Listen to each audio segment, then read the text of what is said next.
It's Enrico Pallazzo! Utah, give me 2. Pallazzo! Officially turned around, guys. We are back, baby. We are fucking back! We're back! Yeah. Classic! We are back! We are back! We are getting...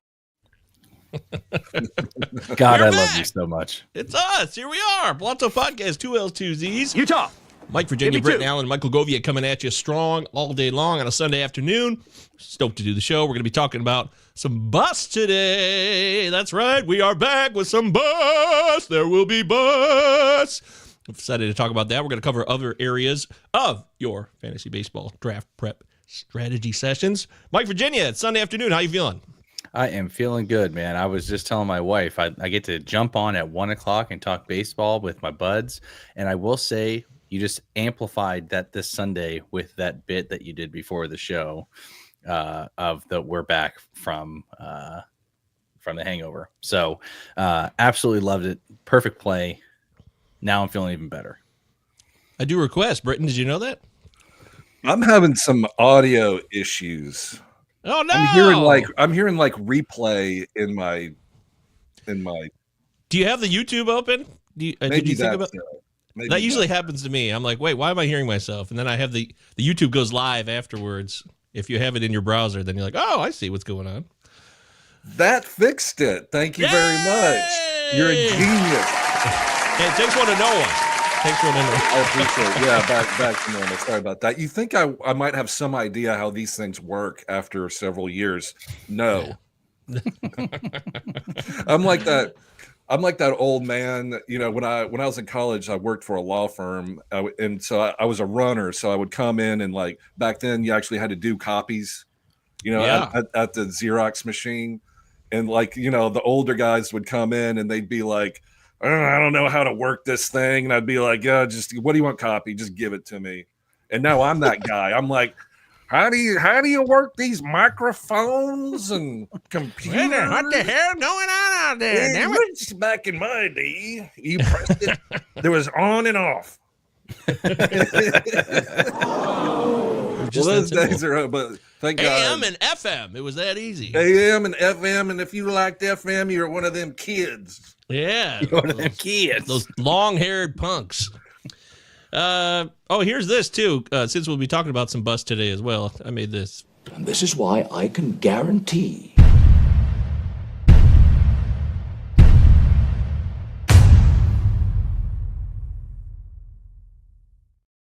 Well, the cat's out of the bag because you just took one of my guys. So, but I'm be gladly to talk about it. No. That's the standard issue bust from last year.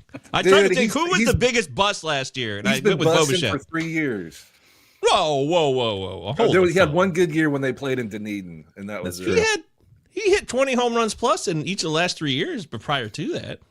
Let's save it. Let's save that for the all right, because I do want to dive in. I do want to dive into that. Okay. Well, we got a lot going on here at the Pallazzo Podcast, and we're going to talk all about it today. And let's get back into this old routines that we used to do. It's time for some business time. That's right. Get the groove. Fake the funk out of nasty dunk. Shaquille O'Neal style. Shaq Fu. Underrated video game of the 90s. Shaq Fu. Never played it. You're missing out. Actually, that game is terrible.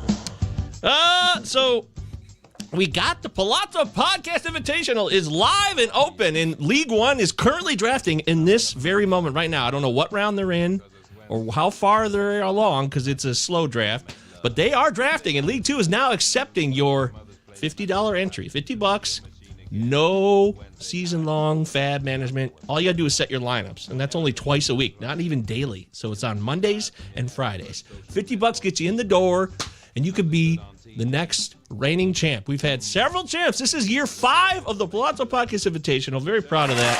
That's very cool. So if you want to be the next champion and get your name on our fictitious trophy, sign up now. The link is in our it's on our Twitter feed, and it's also in our Discord, which is totally free. Discord's available 24/7. You can find it there pinned at the top of our Discord, and I'll probably drop it in the live chat. Are you guys planning to play? I assume you both are, obviously, but are you waiting? I'm waiting, yes. I will be in League 2. Just switching it up this year, Gove, because, I think for last year for me was my my christening into NFBC. Oh, yeah. I am a Yahoo guy. I bleed purple and white, guys, like Yahoo purple. That's what I bleed. So NFBC was a very, very, very, very new thing to me. It's like foreign language. I'm like, is this even fantasy baseball? So anyways, now that I've got my feet wet, I'm in. So have you guys gotten in on Justin Mason's, the TGFBI? Have you guys been placed into a league on that? I don't think so. If I have, I'm not aware of it yet. All right, good. Yeah, so I just want to make sure I'm not the only one. Yeah, no, I think that happens later, but you do need to go register. Like he'll send you the NFBC. Yeah, link, I got. Yeah, you got all that. Yeah, I did okay, that. you're good there. Yeah. And EA all day says, "What up, fellas? Stoked for another season." Yeah, well, it's time for you to make your foray into the Pallazzo Podcast Invitational, my friend. So let's do it. And I agree with you, Mike. I remember when I first started on NFBC in 2021. I was like, "What the hell is this?" And it was very strange. You're right. It's a small learning curve, but once you settle in, it's pretty simple. It really is. It looks, can't deny it. It looks dated. It does. It looks like it's from the 2000s or something, but it works fine. It gets the job done. And the key reason I used NFBC in the first place was because they have the overall component. That's hard to find. I actually looked around this year. I thought, well, maybe I'd like to have more control over it just so I can keep things moving and do it on fan tracks or something like that. But finding an overall component requires somebody to actually make it for you. So this, it looks like a spreadsheet. Yeah, that's fine. It's okay. That's exactly right, because like Yahoo and like Sleeper for fantasy football, they have like graphics and like emojis and stuff like that. Like, and the mobile app is so easy to use. You can't really do that with NFBC. Right. Yeah, in NFBC, I forget the mobile app. Just go on the internet. But absolutely. Yeah, but see, some people like that. Like I like the NFBC because I don't, like Sleeper. Some of those websites, there's just too much junk going on. Like graphics and pop-ups and all that kind of stuff. So we need a happy medium. Someone find the right balance. A little bit of graphics, not too far in the past. That's what we need. I agree. Sleeper is a little over the top with me with like emojis and all this. It's very busy, but I still like the app. But NFBC seems very archaic. So somewhere in between there in the middle, we got to find something. Yahoo's got a great fantasy football app. That's I think they I love their fantasy app for baseball and football. Yeah, it's great. Yeah. I'm a fan. I completely agree. Tim's in, by the way. He's in the first one. He's in round 16. They're currently on the 11th pick of the 16th round. Wow. Tim, tell us how you're doing, man. Are you liking your team? I would like to know that as well, Tim. Xavier, are you in that one?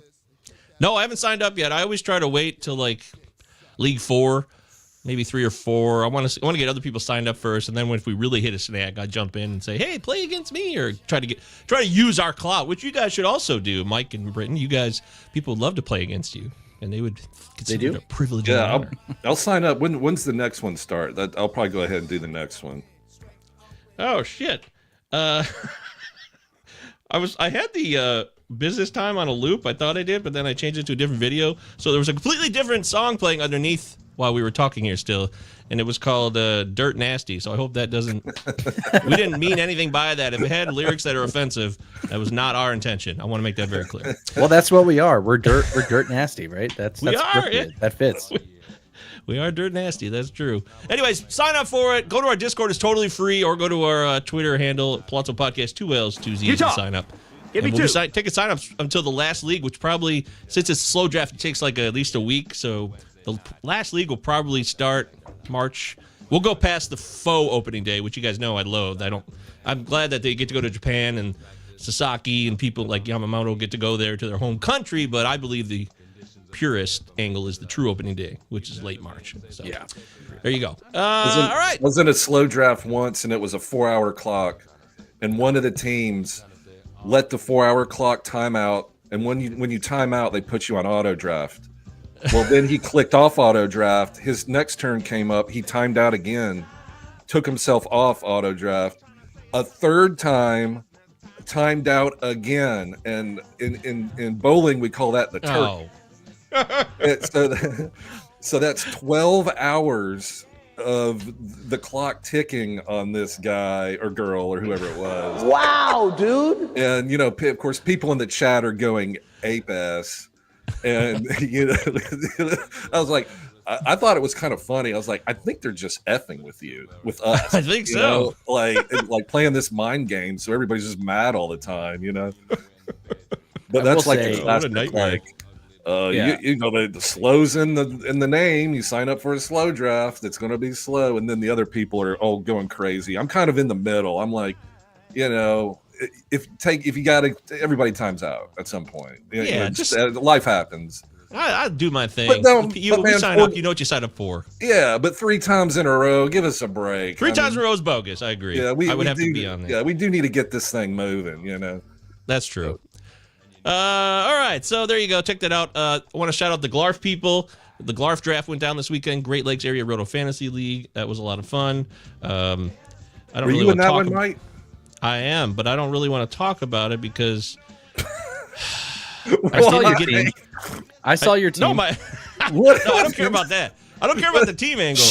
I didn't get to draft with the homies, and it was really a major bummer. I'm sorry.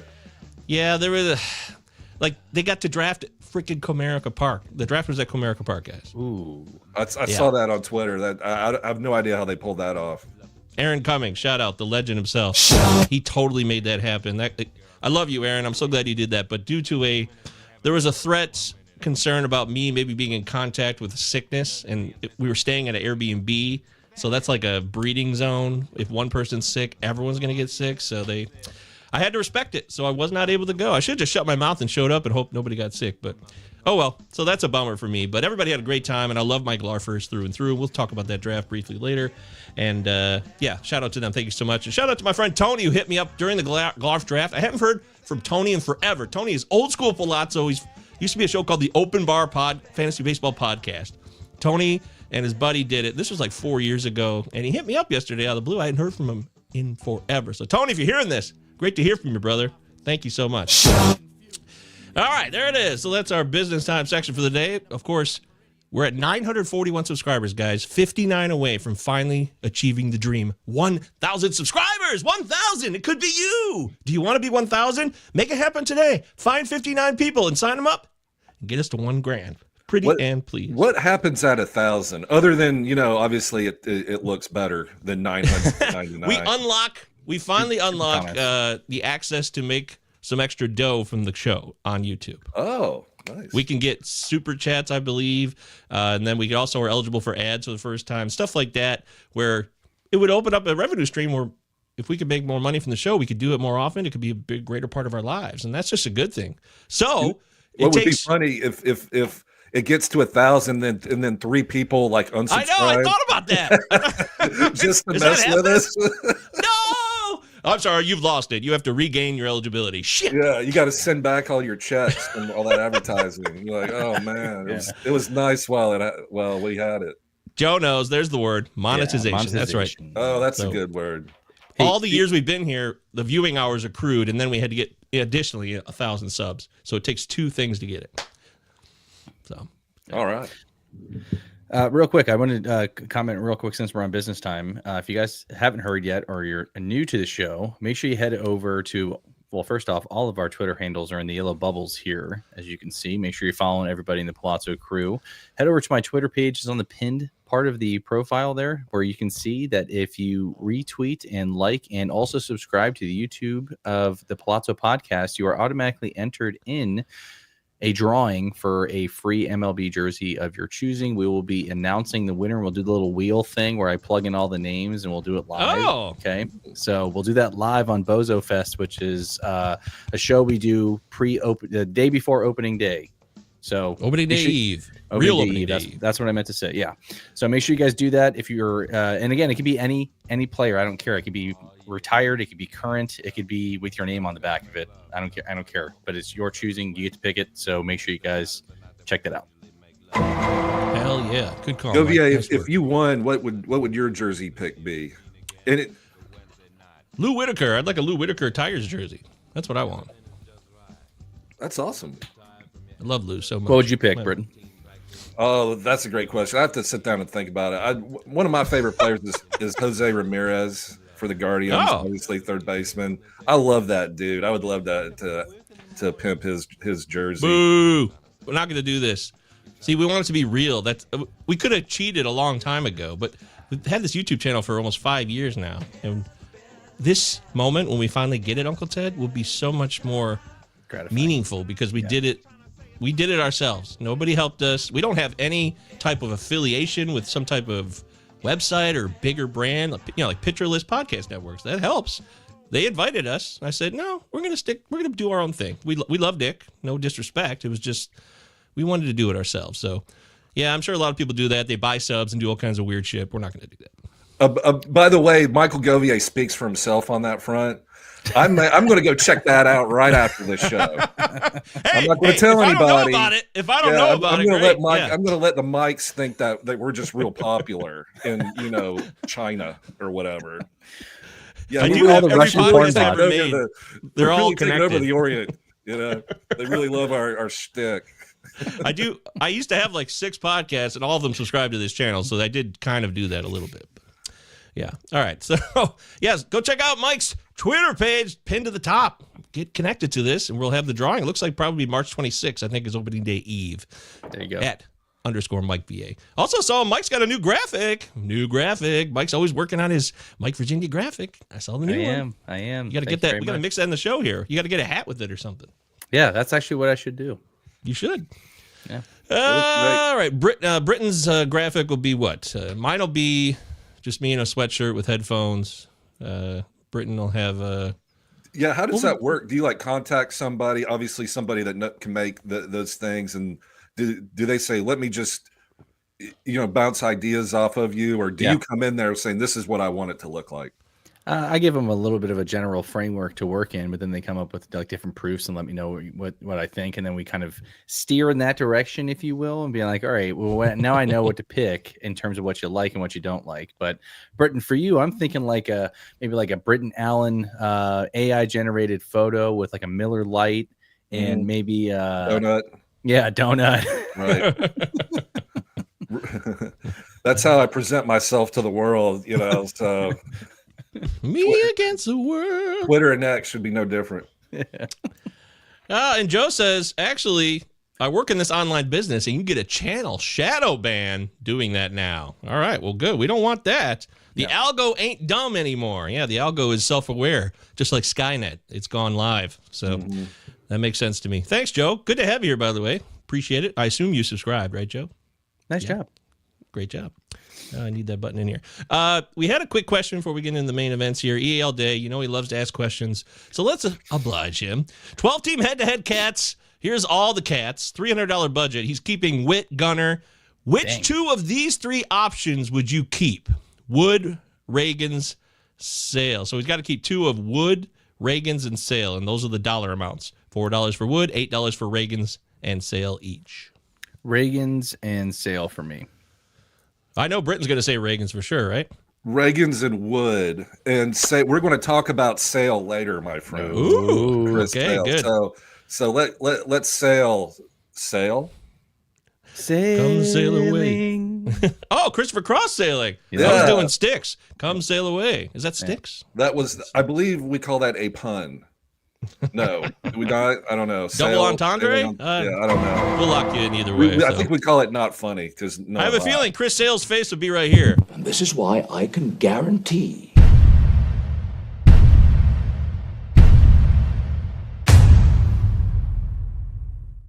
That'll be Chris Sale. Can I just say something? Can I just say something really, really quick? That Bo Bichette picture just makes me want to punch him in the face. He's such a smug dude. He looks a nice terrible guy. on that. Yeah, I really zoomed it in. Yeah, I really zoomed it in. If you have him and Gavin Lux hanging out together, I'd be like, well, this is the worst table I've ever seen in my life.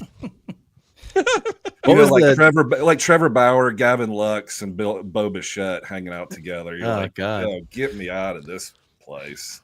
I think 90% of people feel this way, EL. You're right. Sale had never won a Cy Young until last year, but we'll talk about that. I don't want to spoil Britton's moment. Okay, so let's focus in and do what we call leading off.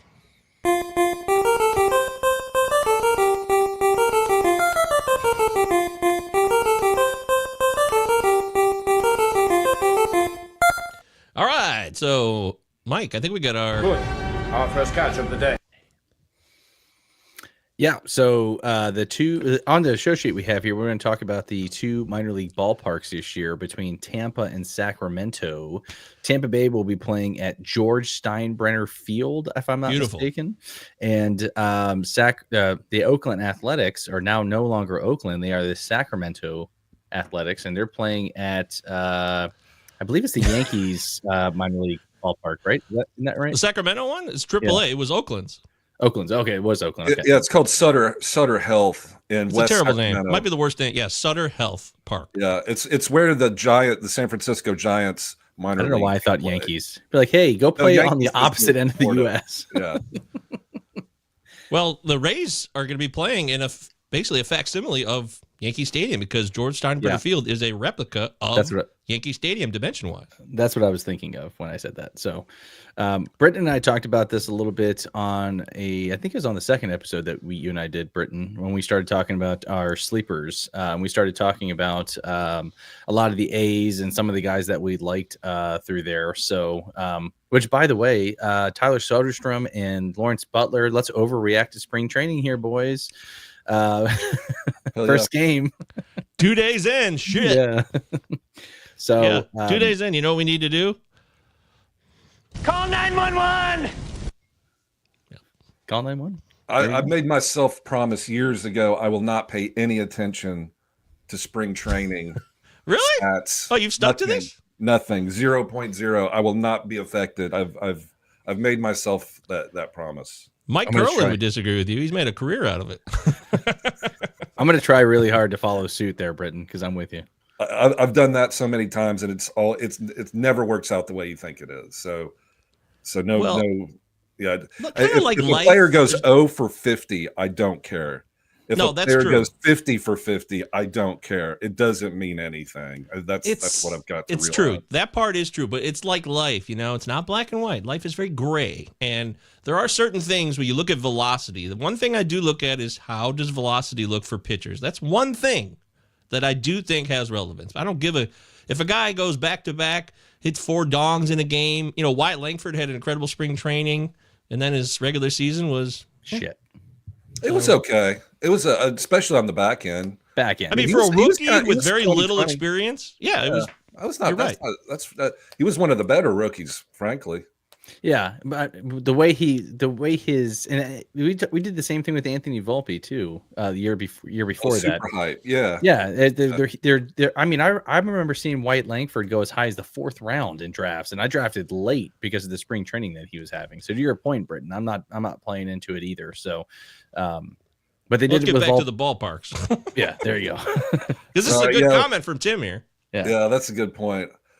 These are minor league ballparks. Your major league hitters are playing in minor league ballparks. End of story. Like, I think all the Rays hitters get a bump, especially lefty power bats that are going to hit 316 to right field. Like Brandon Lowe. I love drafting like Luis Garcia Jr. and Brandon Lowe, and then I'm going to play Brandon Lowe, during the first half of the year, and then when all the thunderstorms and everything happens in Florida where they have rain delays because that screws up with everybody. Yep. Then I'm going to play Marcus Semien or Luis Garcia Jr. somebody like that for the second half. But yeah, I think all those like Chris Morel, like all those players get a big bump. And on the West Coast, Sacramento, I think the same thing too. Like someone was saying, well, it's a Pacific Coast League park, and like, oh, it wasn't that big a deal. I'm like, if you're the 7th hitter on any minor league team, every park is a pitcher's park because you're not that good. But a major league team, they're all really good. And when you're talking Tyler Soderstrom, 1st round draft pick, lefty power bat, I mean, he's that park doesn't stand a chance. And so so I'm buying in. I love the narrative street, so I'm all in on doing a little bump up for all the Athletics and all the Rays. What do y'all think? Go ahead, McGuff. Well, I'm showing the park factors here on the YouTube, which is one of the bonuses of watching us live on YouTube or in replay anytime you want to. Please subscribe 24/7. Thank you very much. You find that both these parks being replaced are in the bottom 10 of the league. Oakland had a park factors 100 is average. So 100 is average, like no major advantage either way. But when it's in the blue and it's lower like this for Oakland, which is no longer in existence, it was a real benefit for pitchers. But now that benefit is going away for Oakland's pitchers, so that's a problem. And then with the Rays, they were actually second to last. Tropicana was a 96 with T-Mobile Park. Everybody knows about Seattle's offensive problems at T-Mobile being the worst, and the Rays were right there with them. So now they get out of that environment, and they go to a minor league park that is a replica of Yankee Stadium. And you're right, Brandon Lowe could hit 35 home runs this year if he can stay healthy. But if he stays healthy, absolutely could do that. And the Rays offense also sucked last year. I did a great little thing, a breakdown on our Patreon, by the way, which is available, Pallazzo Podcast Patreon. Starts at 3 bones. And I did a comparison of both these parks, deep dive. And the number of home runs the Rays hit at home last year was like bottom 3 in all of baseball. That's going to go up, even if you forget about the ballpark, just because of the regression monster going away. So. Yeah, if you look at I did this as well, Gove, and on the show sheet here, which I'll dive into, it was one of my insane fantasy takes, so I'm going to plug it here since we talked about Brandon Lowe. I'm saying he's going to lead all second basemen in home runs this year. So that's one of my insane fantasy takes here. Down the line, I think left field or right field is 7 feet closer than the Trop, but in right center, it's a little bit more lengthy compared to the Trop. So you really have to get a hold of it and tattoo it if you get it in right center, I believe, right center. But if he's a pull happy kind of bat and really with all the Rays, I agree with Britton. There's gonna be a lot of guys dropping dongs there in that George Steinbrenner field. So.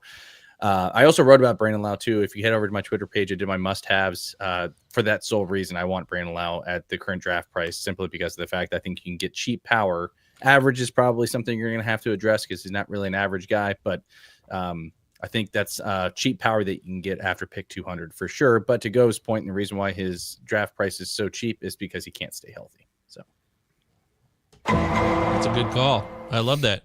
Uncle Ted also wants to know about Nick Kurtz making the opening day roster for Oakland. He's a bad dude. Bad dudes. Great NES game, by the way. Also at the arcade. But Uncle Ted, Kurtz is the first-round pick. I think he was 4th overall in last year's MLB draft. So he came out of college, so he's not a high schooler. But I did see Kurtz at Arizona Fall League, as did my main man, Britton Allen. You remember seeing Kurtz at the AFL last year? Yeah, big dude. Huge. Big dude. Great hitter, but they have Soderstrom at first, and Nick Kurtz isn't playing short or anything like that. So he's either going to play first. I don't know if he can play outfield. Did he play outfield in the fall league? I can't remember. I don't think so. I'll have to double check, but I don't remember that. He seems like a true corner infielder. Right, but that's first baseman. Yeah, so he'd have to DH, which is fine. But and maybe they move Rooker to the outfield and let Kurtz DH. But I don't, man. Has a team ever started with a rookie DH? I don't think so. Maybe. That's you know rare. what I mean? Yeah. And also they did re-sign Seth Brown, who can play first and outfield. So barring injury, I think Kurtz is going to start in the minor leagues. Plus, don't the A's do all the time manipulation stuff? Yeah. So they may wait till Super 2 passes, but no, I think he's going to come up this year, definitely. Because he's great. I think he's like a top, like a top 5 rookie to keep an eye on. Nick Kurtz for the A's. I'm not so sure. I heard Look at that 6'5", 240. He's a big boy. Big boy. Yeah, he's a big one. There's no doubt about it.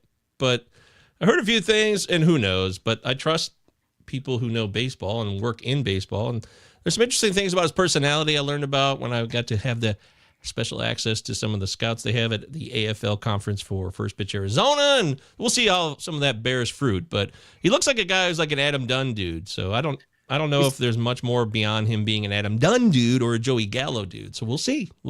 He's 21. He's a punk. I mean, everybody at 21 is a punk. So I mean, no, one exception. There is one exception. Justin Henry Malloy. Detroit Tiger. I swear, he was not a punk at 21. He was the only guy ever. But I met him in person, and there's just no way. The guy was like way beyond his years. It's incredible. So that's the one exception, Mike. But otherwise, I would agree. Right. Whenever I work in my therapy sessions, I always say how stupid I was at 18, 19. I was a fucking idiot. Yes. I'm so glad. I so really wanted you to say. I tell all of the people that I talk with, hey, you're 21. You're a punk. Yeah. You know what's really good? You know what's really good to help you out of your punk 21-year-old mindset is early success. Yeah. Yeah, right. Exactly. You know that's going to be great. Oh yeah. Does wonders. Is this true, by the way? So the Rays, because did they work it out because of what you were talking about, Brenton, with the rain? Yeah. That they're playing a boatload of front-loaded home games? Yeah, it's never happened before. That I mean, no, I shouldn't say never happened. I mean, there've been, World War II. Probably kind of wonky back then. But yeah, they planned that out because the weather in Florida. That's why the Trop was the Trop, is because the outdoors. If you've been to Florida, and a lot of Tennesseans go there because it's the closest beach. But Florida in the summer and in the fall too, it'll rain like every day at some point, and that's just how it is. So that's why they're mindful of that. Yeah, that's a good call. Okay. Wow. Well, one other thing to mention, again, here's the schedule. Yeah, the Rays, a lot of home games in April, and I bet there'll be a lot in May. There's still some road games, but it's heavily chunked. This is June, so that's interesting. But it still doesn't look terribly unbalanced just by looking at it initially. But the Oakland pitchers are going to suffer the most here because they're losing the advantage of the foul territory at their home park. So let's make that clear now. We like targeting Oakland pitchers because they exploited that massive foul territory. That's not the case at Sutter Health Park. And again, my 3-year rolling average research into how Sutter Health Park played, it's middle of the road. The PCL has a bad rep for being just boom city, boom towns all across the Pacific Coast League. But that's not always the case with Sutter Health Park. It's kind of been middle of the road. So don't be too paranoid either, or over expecting Lawrence Butler to hit 45 home runs because he's playing in this park. That doesn't look like that's going to be the case either. So I do have to let y'all in on some inside information from our friend Casey Bubba from the Bubba and the Bloom. He's from California. He went to that ballpark. This is what he told me. He went to that ballpark the day it opened, Sutter Health. Like he was there when the grand opening, and he's from California. He knows California where he thinks it's hilarious that people think that it's not going to help all the batters. He's like, it gets real hot, balls fly out of there, and he thinks the A's power hitters are going to have a great year. So it definitely gets a lot hotter. The climate is completely different because Oakland's right off the Pacific there with the cool nights, and Sacramento runs hot. That's a fact. You're right. I'm not saying it's not going to be a greater boom. It's just not going to be like Reno or some of the most extreme versions of the PCL. But you're right. Who's the guy you always draft from that rotation, Goff? I think it's been like a running joke in our Discord. Is it JP Sears or who was it? I love JP Sears. I used to love Paul Blackburn when he was there. Paul Blackburn. That's what I'm thinking of. I'm thinking of Paul Blackburn. Yeah. I mean, this year, Osvaldo Bido is a fun sleeper. A lot of people like. There's some arms. Jeffrey Springs. Jeffrey Springs is an Oakland Athletic now, boys. Can he top 35 innings this year? That's right. Yeah. If he's healthy, I mean, he's good. Yeah. All right. Well, there you go. There's some talk on that. Hope you enjoyed that. Why don't we get into some insane fantasy takes, right? Is that what we're doing? Sure. Let's get into it. I already gave one of mine, but Gove, do you want to hit the music first before we dive in? Insane fantasy takes. Why you taking that player? Insane fantasy takes. Why you taking that player? Insane fantasy takes. Why you taking that player? All right. There we go. So why don't you rehash your first one? Yeah, so Brandon Lowe leads all second basemen in home runs this year. I'm not going to dive too deep into that simply because we already just talked about it, just simply because of the fact of if he can stay healthy. He's already shown that he can. He's a 30-power home run bat if he can stay healthy. So, and I think that's no different this year. So that's one of my insane fantasy takes. If he plays 140, 150 games, I think that's a lock. But one of the other ones I want to touch on is Jarren Duran. Ooh. Okay. He's one of my guys this year, guys. All right. He's the guy I'm going to be targeting in all of my drafts. He finishes as top 3 outfielder. Lock it in. Oh, no. Insane fantasy takes. Oh, man. And if I could, really quick, because if you can bring it up, Gove, his StatCast page, it's just a sea of red. First off, now I know that there's some other things in terms of the chase and the whiff rate. We're not, or kind of middle of the road there, but this is a guy who scored 111 runs with 34 stolen bases and gave you 285 with 21 home runs. So this is a 5x5 category stud. If he can take the next step, he's 28 years old. They just added Alex Bregman. He's going to have plenty of run scoring opportunities. I think those numbers increase this year, guys, and I think this is a guy that we're going to be drafting as a top 5 outfielder next year. What's that crap on his face? What's the shit behind his ears? Did he just finish a chocolate eclair or something? Oh, I thought you about the shit behind his ears. What is that? His hair? What is that behind his ears? It's blonde hair that he has. Oh, he had blonde hair. He's starring in Aladdin 2 as the evil wizard. Apparently, I thought he was going to be in the Three Musketeers remake. Yeah, he's the 5th one that they left behind. I forgot about that. They left him in the dungeon. They said, "No thanks, man." I want to give a shout out to Droopy Dog. I don't recognize your name. You look like a newcomer. First off, it's great to have you, Droopy Dog. Make sure you subscribe. Help us to 1,000. And then we'll say that he thinks that Springs sure raise no pitching, if nothing else. Springs sure raise. Well, I'm not sure what he's saying here. I guess I screwed that up. Sorry, Droopy. But the raise no pitching, so they dump Springs. Is that what you're saying? Maybe. I don't know. Jared Weaver only causes Angels connections. Love your takes. Oh, whose takes do you love? Ours or Uncle Ted's? Uncle Ted's up in here talking about Jack Kokenowitz. Jack Kokenowitz. Kokenowitz. Kokenowitz. You guys know how to say that one? No. Shit. But what do you guys think about the pronunciation? What do you guys think about Jarren Duran take there? You like that? It makes sense. It does. I don't know. I'm just a little skeptical because he had such a great year. I'm paranoid. I get paranoid. But he's in his prime. You're right. And he was a highly touted prospect. What do you think, Brenton? You're on mute, buddy. Brenton, you're on mute. Silence. Beg your pardon. I didn't touch anything. Can't touch this. Booty. But Jarren Duran in my last NFBC 50, I drafted in the 2nd round. I couldn't be happier about it. God, so, I love you. I'm in. I also like Bregman being there too to help his production. Devers seems to be a little sad about moving off 3rd.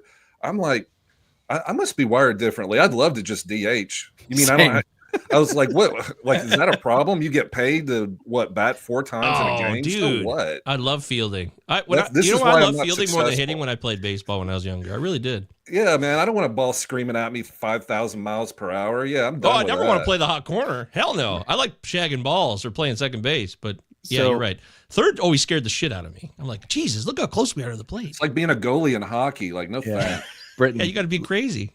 If you're playing 3rd base for the Boston Red Sox and Alex Cora calls you into his office and says, "Listen, Britton, it's been a good run, man, at 3rd base, but we just got Breggy. We're gonna DH you full time, man. Just let you hit." What would your response be? Oh no! I love playing 3rd base, but if it helps the team, that's what I'm doing. I'm paid to help the team. I'm not paid to play 3rd base. I'm paid to help the team. So, as a team guy.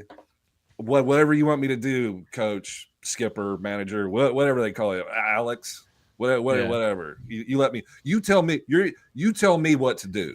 Let's do that, and we'll do that. But that's so funny. It's like you're under contract to play for the team, and if the person running the team says you do this, and you're like, no. Well, I would go look at the contract, and I was like, well, actually, it says right here. You do what we tell you to do because we're paying you $50 million a year, whatever it is. And if you don't understand that, well, I guess we don't have a contract. You know, try that with your boss, Britton. Next time he asks you to do something, just tell him, "No, I'm not doing that, boss man." Yeah, like boss lady. Well, what if the team came to Devers and said, "Well, if you're not going to, then we're not going to pay you." So I guess that's why contracts are in place. Yeah, exactly. I don't get it, but Cora's going to. He's such a good manager and manager of people. Like all that's going to get straightened out. I'm not worried about it.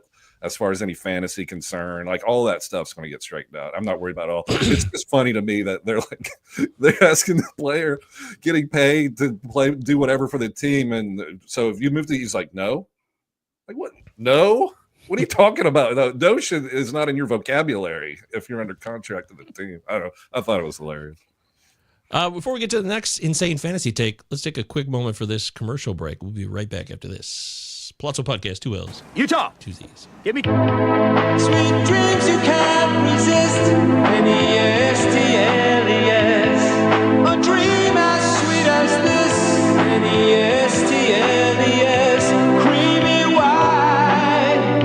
Dreamy white. Nestle makes the very best. N-E-S-T-L-E-S. Sweet dreams you can't resist. I hope this is leading to something in your next take. Oh, I remember that commercial. You I'm do? not kidding. Thank you. I You remember that. it. You remember I that? do remember that. Yeah. That thing is an earworm, man. It'll get in your head. It's And by the way, the white chocolate almond bar is in fact delicious. really So, good. White yeah. chocolate all day long. Lock Hell me in. We need to have commercial breaks for the audio version of the podcast, so I figured I'd just bring in old commercials that make me laugh. That one just makes me laugh. It's such. I love That's it. the same guy who wrote that. Also did the college football theme for CBS. Beep, beep, beep, beep, beep, beep, beep, beep. That's All right. So, yeah, there's a whole jingle history. I probably could have made a good money as a jingle writer. I probably should have done that. Oh well, but I didn't want to sell out. All right. So, insane fantasy takes. Brenton, you want to go next? You want me to go? I'll go. I've talked about Hunter Greene in the past. The the starting pitcher for the This could be a good Cincinnati one. Reds. I love Hunter Greene. My insane fantasy take is he's going to finish top third of Cy Young voting. I think Hunter Greene is an ace, and I know that he plays in a hitter friendly environment. I don't care. I really don't. His stuff is so elite. Look at his StatCast page. He had like a 2.75 ERA last year. I just think he's like on the verge of like taking off. He's a former first round pick. He's got the stuff. So Hunter Greene is, I think, going to be an ace that you can draft in the 8th or 9th round. Even in an NFBC style league, I think he's one of the reasons why I'm waiting on pitching this year in all my drafts, auctions, snake drafts. I'm always waiting on pitching. I'm not getting Tariq Skubal. I'm not getting Paul Skeens. Those are great pitchers, but I think you can get like great pitchers later on in the draft. Like Freddie Peralta goes late. Zach Gallen's in a walk year. I love that. Jack Flaherty is in a great park with an up-and-coming team. Christopher Sanchez, Ronaldo Lopez had an ERA under 2 last year. Like you can get all those guys late. So I think Hunter Greene is one of those underrated aces that I think he's going to have a great season. So that's my insane fantasy take. I love that, Britt. Insane fantasy takes. I tweeted back on January 29th that I said I was going to have a lot of Hunter Greene shares. So you and I are in the same boat, my friend. And I'm in the same boat as you. That's part of the reason why I am also waiting on starting pitching. I mean, I do it every year anyways. But I love Hunter Greene. I think he pitched yesterday too, if I'm not mistaken, which again, we all love spring training, but I don't know I didn't know how he did in his first outing out. So he gave up 2 on that one. Yeah, two earned Give me runs. 2. I'm sorry. Give you 2. He gave up 2 earned runs, but he also K'd like 4 people too. So there you go. It sounds Yeah, but good. you guys said we don't care. We don't care. No, I don't care. We don't I just want him to be I healthy. care. That's all that matters. We want to be healthy. That's what we care about. Exactly. And his velocity is going to build up to where it needs to be. He throws really hard. He's had some injury issues. I drafted him in the Arizona first pitch auction last season. Not the last draft, but the previous year's draft for 2024. Right. And he was really useful in my 12-team Fantrax league. He was the only one I had him in, and I found myself saying, boy, I wish I did have some more Hunter Greene most of the year. Yeah, and I've only just recently kind of looked at it because since he pitches in Cincinnati, I just kind of dismissed him, But Right. I mean, I knew he was good, and I think maybe I saw one start where he got blown up. But if you look at his body of work, Like he's gotten better as time goes on, and I think that's a big thing too. So, and I like their manager in Cincinnati. Like I think Tito. One. Yeah, I love Tito that. Francona, Like yeah. he's so many idiots successful. Yeah, he's successful wherever he goes. So I think. Oh, look at this. Uncle Ted, Hunter Greene is my pick to win the 2025 NL Cy Young. What? Hey, fantasy takes. me and Uncle Ted are on the record here, so I'm all for it. And yeah, more power to him, man. I like it. Hey, thanks, Droopy. Someone giving it up for the soundboard. I love that. I never get enough of that. Thanks, brother. I'll lock you in. Thanks, Droopy. Good stuff. All right. So there you go. We got Hunter Greene. We had Jarren Duran. Both positive takes. And I'm going to join you on the positive tip or the TLC tip if you're old school, New Jack Swing. You used to roll your pants up real tight in your middle school. Yeah, I used to do that. And I used to dance to all that music. It was great. I love being on the positive tip. Boys From to Philly. men, ABC, BBD. That's right. The East Coast family. And Bill Biv DeVoe. That's right. Poison. The loudest, most annoying snare in history. We used to call it the trash snare. I love that song, Poison, but it's such a trash snare. It's so loud and trebly. But I love that song. That's true. Sometimes an ass can be poison. BBV or whatever. Wonder what those guys are. Shout out to Bill Biv. All right, so my take is just the tip. Gunnar Henderson wins MVP 50-30 year. Yeah, Uncle Ted's on fire right now. I love that one. Yesterday I had my draft in Glarf, and I had the number 1 pick. So I took Ohtani because I just can't. I just don't know how I can pass on Ohtani. I can't. He's back as a pitcher, too, this year. Don't forget. But I think that's why you pass on him. You get him as both, right? Yeah, yep. Yeah. In NFC, you got to pick for the week. You got to pick for the week, though. That's the thing in NFC. Oh, wait. Yeah. So if you lock him in as a pitcher, he doesn't. Okay, got it. Yeah, and so in NFBC, like Monday through Thursday, you're locked in, but they let you switch out on Friday for the weekend. But hitters only, not pitchers. Hitters only. Right. Okay. Right. Yeah. That's important to know if you draft Ohtani. Yeah, it is. But I love Ohtani. I always have. I was taking him last year, number 1, and now I'm just going to roll with that because I think this is the prime of one of the greatest baseball players of all time. Yeah. Not just this right now, all time. Yeah. So, but my secondary point was I was actually thinking I'd take Gunnar. If I had to go somewhere else, I was thinking Gunnar over Witt. I really was. I really am. But I didn't do it, so I can't go on the record. But for my Insane Fantasy take, it's time to go back to basics. Top 5 starting pitcher in fantasy. Standard 5x5 Roto. Let's just call it that. Sandy Alcantara will be a top 5 starting pitcher in standard 5x5 Roto leagues in 2025. Hit it! Insane fantasy takes. Yeah, it just seems. I can't believe I got him in the 9th round yesterday. He's throwing. Somebody mentioned the chat earlier. He's throwing gas. He's back to 99. That's great. I also think his 2023, which wasn't good, the previous 2 seasons were very good. Because he played through injury for a while. Sandy's a guy who won't say anything. I am convinced that Sandy Alcantara in 2023 was fighting through that arm issue until it finally said, all right, I got to get surgery. And that's why his numbers were much worse. I really believe that. So I'm expecting him to come back strong this year and just be the Sandy of old. He's never been an elite K guy. I understand that. But the ratios, the innings, even some wins still could be possibilities for Sandy this year. So, yeah, maybe I'm biased, but I'm locking it in. My only concern with Alcantara, and we talked about this with the Fantasy Beat guys, I think a month ago, or the innings. That's what makes Sandy is the innings aspect of it, in my opinion. So I don't know if he's going to get to a point where he throws that many innings like he did before the surgery. I hope he does. But at the same time, too, I was getting ready to say, at the same time, too, this seems like a guy who knows his body really well. And if you listen to him speak when he was talking about, like, I'll be ready for opening day, he's going to be starting. I think he knows that's what makes him as well. So it's one of those guys where, like, if you come out to the mound and try to grab the baseball from him, he's going to tell you to go kick rocks and get out of his face. So that's true. But you got him in the 9th round yesterday in Glarf. Yeah, I mean it'll get higher from here. He'll ascend. That's a good pick there. So the other thing with Miami too here, guys, is they got a plethora or a slew of arms there in Miami between Alcantara, Max Meyer, Weathers. Edward Cabrera. There's a lot of goodness in that rotation. I'm leaving out somebody else too, and I Yuri don't remember. You left out Yuri Perez. Thank you. Well, he won't be How back could I till forget that? June. You know, I wasn't going to let that one I slip. know. But they got a slew of arms, and Max Meyer apparently looks good too. So there's a good amount of arms in that rotation there. Who knows? And I know a lot of people like Connor Norby again too. So Miami surprised us that 1 year. I want to say it was 2 years ago that they were like in the mix for the wild card. Yeah, good manager. So good. That's good exactly where you want to be right now. All right. That's right. Good Dane. We don't like to Campbell. talk about the Lions much lately, but thanks, Dan. The best thing about Sandy is where you can draft him. You know. Yeah, exactly.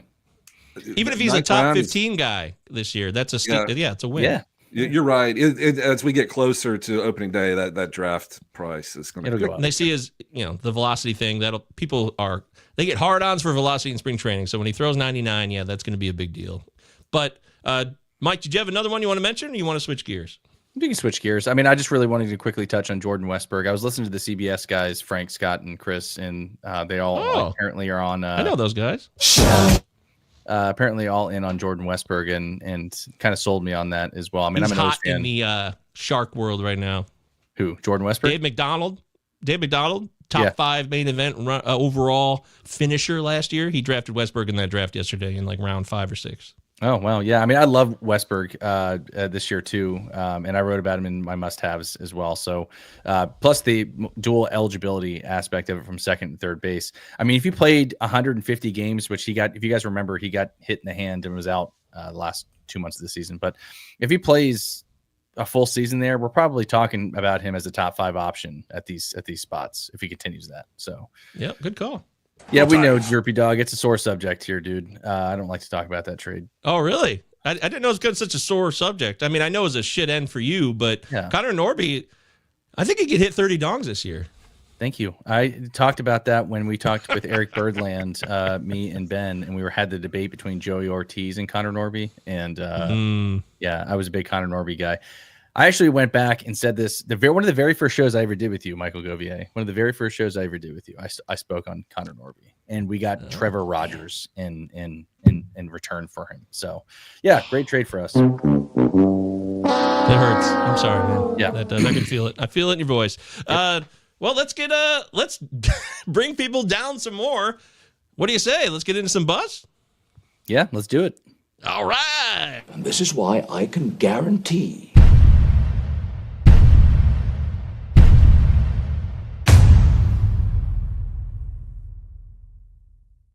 Everyone's favorite face. All righty. I'm going to go first. It's like the Ziggy last name is blanking on me that we did for fantasy football. Oh, yeah. Oh, we did that for baseball. We did that for baseball. Yeah. Okay. Yeah, it was fun. It was who did you hate more? Yeah.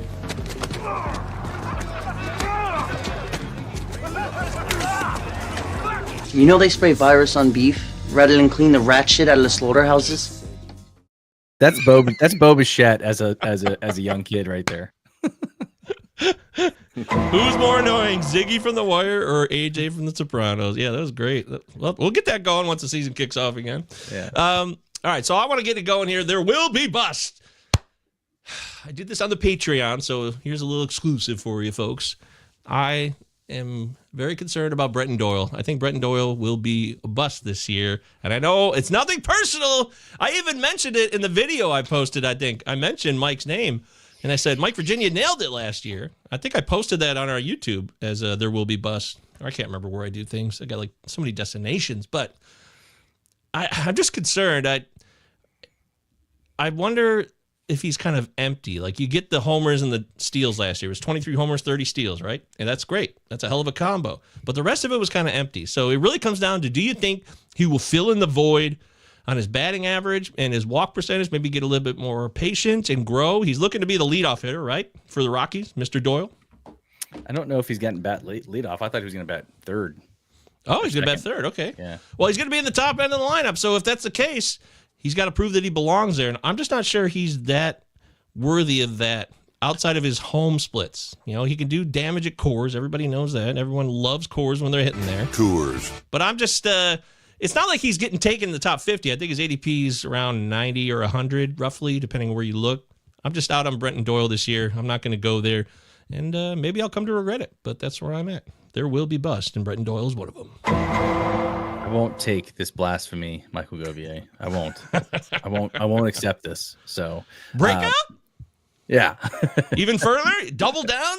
I hope. I mean, I'm looking under the hood here a little bit at his StatCast page, and he does have some concerns there with the whiff and the chase percentage there.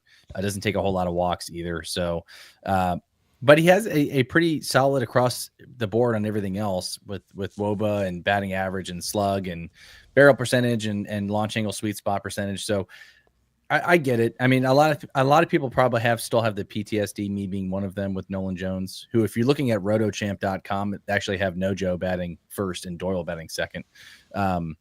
I get it. But at the same time, too, Britton brought this point up as well. It's going to be hard to replicate those numbers that he did last year, going 20 and 30 again. I'm hoping maybe he takes the next step and goes 30-30. That would be cool. But yeah, I can understand where you're coming from if I'm being objective there. So okay, yeah. The big stat that really scares me, if you care about this, was that he did all that damage, but he had a WRC plus under 100, which is there's only 97, is 3 points below, but technically below league average despite that production from fantasy. Right. So, and there's a whole debate we could have about, does WRC plus properly encapsulate fantasy production versus real life production, and we'll do that another time. So, yeah. Britton, what do you got, buddy? Who's your first bust on the board here for you? I've been waiting for this. I like big busts. And I cannot lie. You other brothers can't deny. Shout out season 1 of The White Lotus, Alexandra Daddario, Sydney Sweeney. Oh, wow. So busty. Alexandra Daddario. So good. Oh, anyway, boy. sorry. I got to calm down. He is so... Willy Thomas. Shout out. Willy Adamas? Shout out White Lotus, random television show. Willy Adamas. Willy Adamas was awesome last year. 32 home runs, 21 stolen bases, over 100 RBI. The shortstop for the Milwaukee Brewers, Willy Adamas. So what did he do? He cashed that production in, baby. He went and got paid. The problem is he's got to go hit in San Francisco. Oh no! Did you know that San Francisco's Oracle Park is dead last in home runs last year?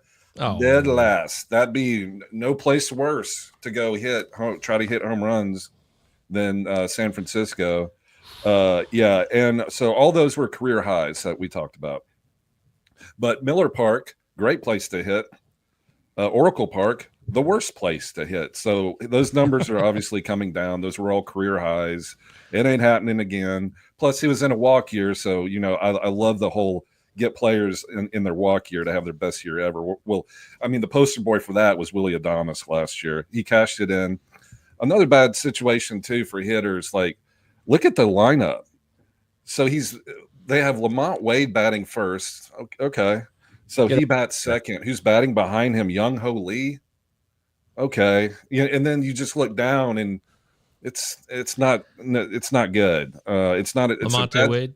It's a bad hitting lineup in a pitcher's park, which is dead last in home runs. So I like Willy Adamas, but his ADP is 92. You're not going to get anything close to 32 home runs out of that. So what do you think he gets thoh?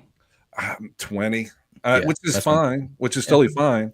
But I'm not waiting on shortstop anyway. Like I think you have to get one of those top elite guys, or you're just behind the 8 ball, so to speak. Like Ellie, who we all love, Gunner, we all love, Mookie Betts, Lindor. Mookie Betts is in NFBC at least. He's short qualified. Yeah, I think you got to get one of those guys wherever you try. Well, Lindor, obviously, he's awesome. He's kind of underrated actually.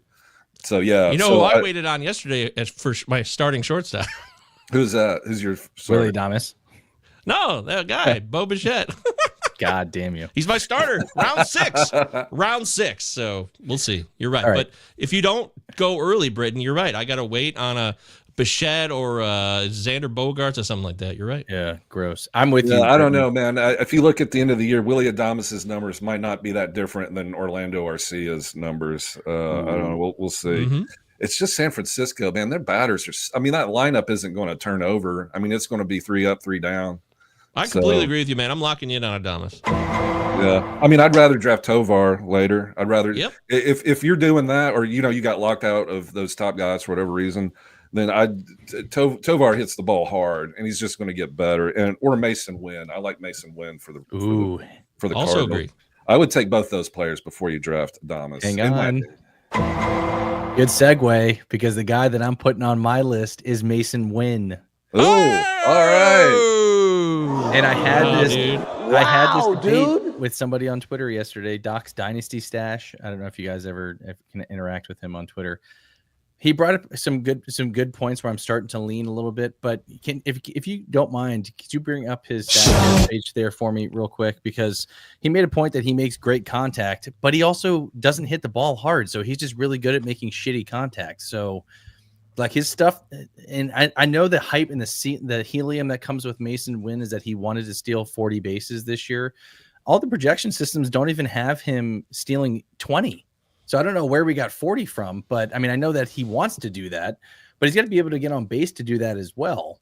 So, Mike, he was a hot topic at the First Pitch Arizona Symposium. I'm sure he was. I think some of the Dynasty studs were all saying Masyn Winn's a guy to target for fantasy this year.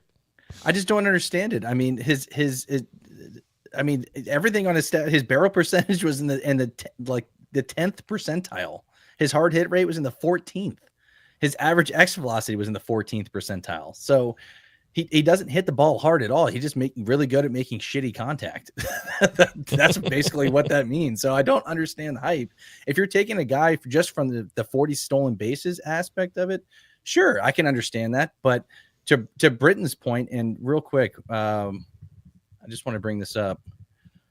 Were these minor league stats outstanding though? And I know it's minor league, and the AAA ballpark in Memphis is pretty hitter friendly. But I think walking in Memphis, I think Winn was 20-20 or 30-30. In 2023, he was 18-17 in 105 games.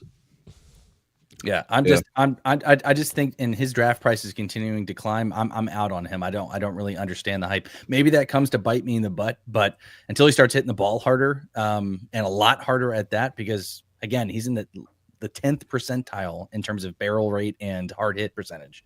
I don't understand where we get those 40 stolen bases from. Okay. Well, yeah, I think some dynasty gurus are going to be pissed. Oh yeah, can you handle the heat, Mike? I can handle it, man. Bring it on. If he steals 40, because here's the thing: somebody brought up to me like he's going to hit 270 and steal 40 bases. If that happens, we're talking about a top 4 or 5 round guy next year. Yeah, that's true. If he's hitting double-digit dongs too. Yep.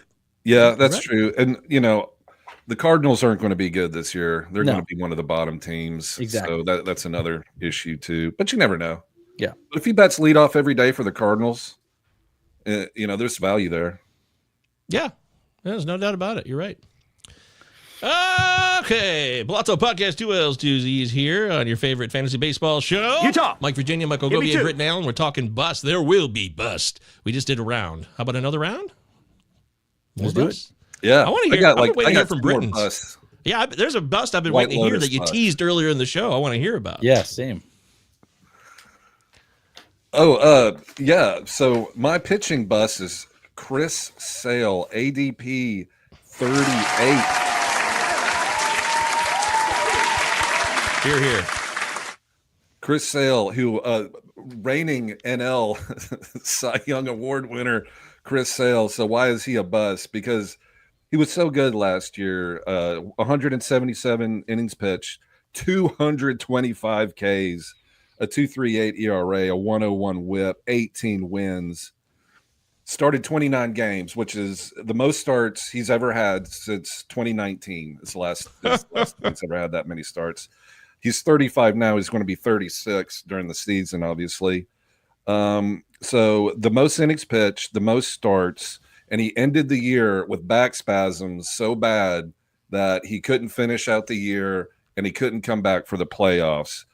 And this is a pitcher who has had years of injury, including 2022 and 2021, where he missed the vast majority of those years. And that wasn't that long ago. So obviously he had a great season. He deserves his award, but he's 36. And this is what Brian Snitker said February the 19th about Sale. And he said that this year they're going to monitor him a lot closer, and quote, he will include an extra day or of rest or two between starts. So they're going to not coddle him, but they're going to be cautious with him because of this back issue that flared up at the end of last year. So I'm worried about that. He'll be 36 in a month. And he was a rookie in 2010. I mean, there's a lot, and he had a great year. I understand all that, but he's had a lot of pitches thrown on that lefty arm. Now, he said he's in spring training. He's fine. He's doing normal spring training, all that kind of stuff. I looked at his contract. He's got a club option for next year. It was only a 2-year contract he signed. And the reason why he signed only a 2-year contract is because he was injured all at 22 and 21. So, but he's making $19 million a year. There's a 100% chance that they're going to exercise their option. So he'll be a Brave next year too. But anyway, long story short, I'm just really scared of Chris Sale because you're drafting him in the Cole Ragans, Dylan Cease, George Kirby. I'd rather draft all those guys first because his risk of injury is so high, because it's hard to forget when his season last season was so good, and I had him in a couple leagues and it was awesome, but it wasn't. It was just 2 years before that where he was out for the year, and then the year before that out for the year. And that just worries me. So that's Alexandra Daddario for me. Chris Sale in the 3rd round. If you got in on it last year, great. But last year isn't this year, so I'm worried about Chris Sale. So I think he may be a bust. And and we were talking too, and I'll just to be brief. I know I'm kind of rambling, but I'm ramble on, buddy. Ramble on. The time is now. Okay. Sing my song. So, like I said earlier, I'm waiting on pitching this year. I'm not spending a 3rd round pick on Chris Sale. God bless him. You can get Hunter Greene in the 8th, Freddie Peralta in the 9th, Zach Gallen on a walk here in the 11th round. I'm drafting him in every league. Jack Flaherty in the 12th round, Christopher Sanchez and Ronaldo Lopez, round 13. Draft those guys. Pick a high-end hitter in round 3. Yeah, agreed on that, Brenton. I like the Chris Sale one, and I'm with you on waiting on starting pitching as well. Go, have you got a second one? Who's your bust? I don't know if this even qualifies. Maybe it's too obvious. Maybe we're all done, but it looks like people are still drafting him. They're interested. To me, Kodai Senga is a bust. This is a bust. This is a guy that I don't trust that could be healthy. He had a lot of time off because of his shoulder, but he says he's healthy now. Supposed to be okay, but he had procedure done. He had PRP injections. He's had a lot going on that makes me question at 32 years old that Kodai Senga can come back and be a key part of this New York Mets rotation this year. I'm just not trusting it. I have my doubts. So Kodai Senga is a guy that I've avoided, even though I guess you could probably get him, I don't know what, middle secondary rounds, like 10 to 20. I don't think he's going within the first 10 rounds, right? Well, I'm looking up his ADP right now. He's overall 133, so I don't know where that falls round one. That's too high. Yeah. No. He should be in the 200s, in my opinion. I think it's a name recognition issue. I think it's the Mets. They get a lot of clout. The team looks really good. They got a lot of talent this year. I think he can get a lot of wins if he can stay healthy. What's that? Didn't he had the Ghost Fork pitch? Yeah, that's right. All the rage. There was a fun season that happened a couple of years ago, but a lot has happened since that time. So maybe I'll be wrong, and he'll be 32 years old and healthy as hell and have his career year, but I'm not seeing it. If he gets more than 100 innings, I'll be surprised. It's worth noting too, and maybe this is why people are still in on him. In 20, I didn't realize it was 2 years ago, but 2023 he went 12-7 with 200 strikeouts. He did. Yeah, it's a great year and pitched 166 innings. But like you had mentioned, I'm also out on Senga because of the injury concerns last year. So 32. Sorry, too. Kodai. But at the same time too, let me throw this at you. If you're getting him, after, I don't know where I said his ADP was again. I already said 133. If you get him in the 150s, 160s, would you take him there? I don't think so, because I still don't believe that he'll be good to go. It's not a matter of a drop for me. It's just I'm going to avoid him. If it's a bust, I'm probably avoiding these guys entirely. I know a lot of people have different opinions on what a bust is. A bust for me is a guy who's just not quite where his draft position should be. So if he falls, then I'll draft him. No, I think this is a complete stay away for me. Yeah. Love that. I also have an obvious one here. And he was on a lot of people's bust list last year. So I'm going to re-add him to this one. CJ Abrams of the Washington Nationals is a guy that I'm not touching this year. It was my boy. If you bring up his 2024 stats, and I know that it's this year, not last year. He went 20-30, right? 20 home runs, 31 stolen bases, batted .246. But if you look at all the numbers under the hood here, and he had a lot of, it was weird with him last year too. If you guys remember, I don't know if it was true or not, but they brought up the whole thing with him. I think it was a gambling thing. He had a lot of off the field stuff. That was the last 2 months, month and a half of the season. But this is a guy who just doesn't make a whole lot of hard contact. He has a problem with plate discipline. His chase percentage is not very good. 35.4%, doesn't take a whole lot of walks either. So, I like the speed. And I also want to note too, that I would still take CJ Abrams over Masyn Winn, but neither here nor there. This is a guy that I'm not, this is a guy that I'm not taking here. And really quick, I want to bring up his ADP. He's going at picks number 65, ahead of Willy Adames and ahead of Matt McLain, who I'm high on this year. I would take Matt McLain over him. Here's the thing. You can get a CJ Abrams with Nico Horner and just wait over 50 picks later or 70 picks later. I drafted Horner yesterday. I love Nico Horner. He's coming back. He's good to go. 3 straight years consistently stealing 40 plus bags, 30 plus bags in a minimum, right? Yep. So you're getting, if you're trying to include your steals totals, you should always have every category. You should have a number you're trying to hit. You should have a preseason plan number you're trying to hit, and Horner's going to help you get those steals. No power, we know that, but batting average and steals and runs are in play for sure. That's what I'm saying. That I think you get that 70 plus picks later with Nico Horner. Just less power. Just less power. Yeah. So I think you get better steals. He's last year he stole 31. The season before that he stole 42. I'd rather have Nico Horner and wait. So I'm out on CJ Abrams.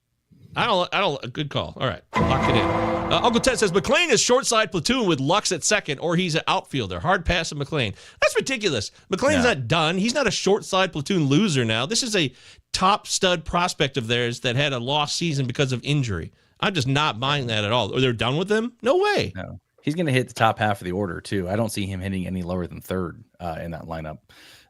Gavin Lux. Gavin Lux is on I love Gavin Lux. I hate his face, but I love Gavin Lux. More than Bo Bichette's? It's tough. No, I hate Bo Bichette more. Yeah, okay. There you go. But Lux is going to be on the short side of that platoon. He's going to be a platoon guy in Cincinnati, in my opinion. So I think they're going to have McLain slotted at second and Elliott short. But McLain will play all over the place. They're going to want his bat in the lineup. They're not forgetting about him after an injury-riddled season that he had last year. This is a guy that's a staple and batting in the top 3 spots of the lineup. So I'm huge on Matt McLain this year, and I hope I get a lot of shares. Yes. But let me ask you guys this player battle real quick. Matt McLain, CJ Abrams, who are you taking? I'm taking CJ Abrams. I'm a CJ Abrams believer. I love spring training narrative numbers. Street. It's that CJ Abrams came to training camp early, spring facilities early this year. When I say early, I mean November. to put all that gambling, nonsense that he wasn't. He wasn't out drinking. He was just sitting there. And I know it's early in the morning, but the season was over. He's 20. He's young. I think C.J. Abrams is going to be good, and I love the Washington lineup with Cruz and our boy Luis Garcia Jr. and all those good hitters. So, I do agree with you there. C.J. Abrams. I think he's going to have a good year again. I love their lineup. After this season, you'll be sent back to the minors or given your outright release. I don't think that's going to happen, but I'd rather. But I'm really torn on this now, Mike. I don't know what the quick answer is here for me. I'm a McLain apologist. But now I'm paranoid that all these guys are there and he's coming off this major injury and C.J. Abrams played a whole season. And whether I think he's elite or not, he's still productive enough.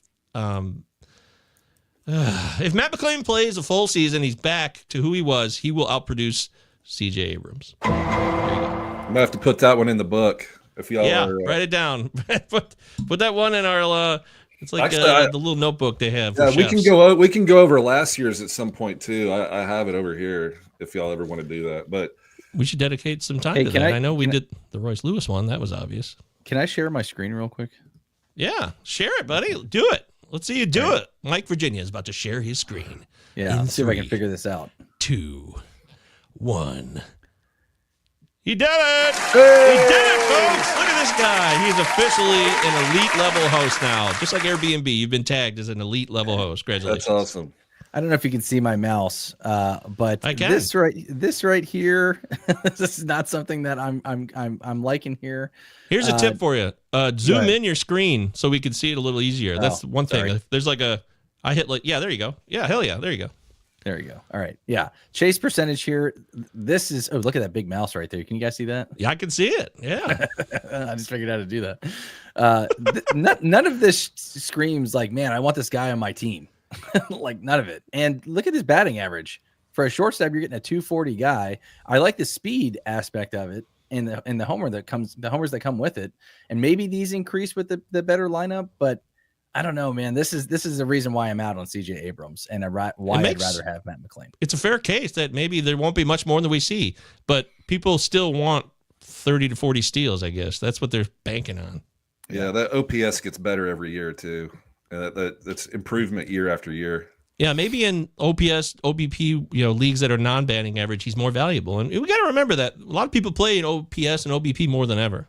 So, yeah. But generally, batting average is still a major focus, and it doesn't seem like you got to think too, Mike. The change of the game, the rule changes. It's more spray hitting now, so you don't have to crush the ball as hard. You just put it in play, and if he's able to do that, then it's not luck all the time. Yeah, I don't know. For a guy of his skill set, he should hit like 280. You're right.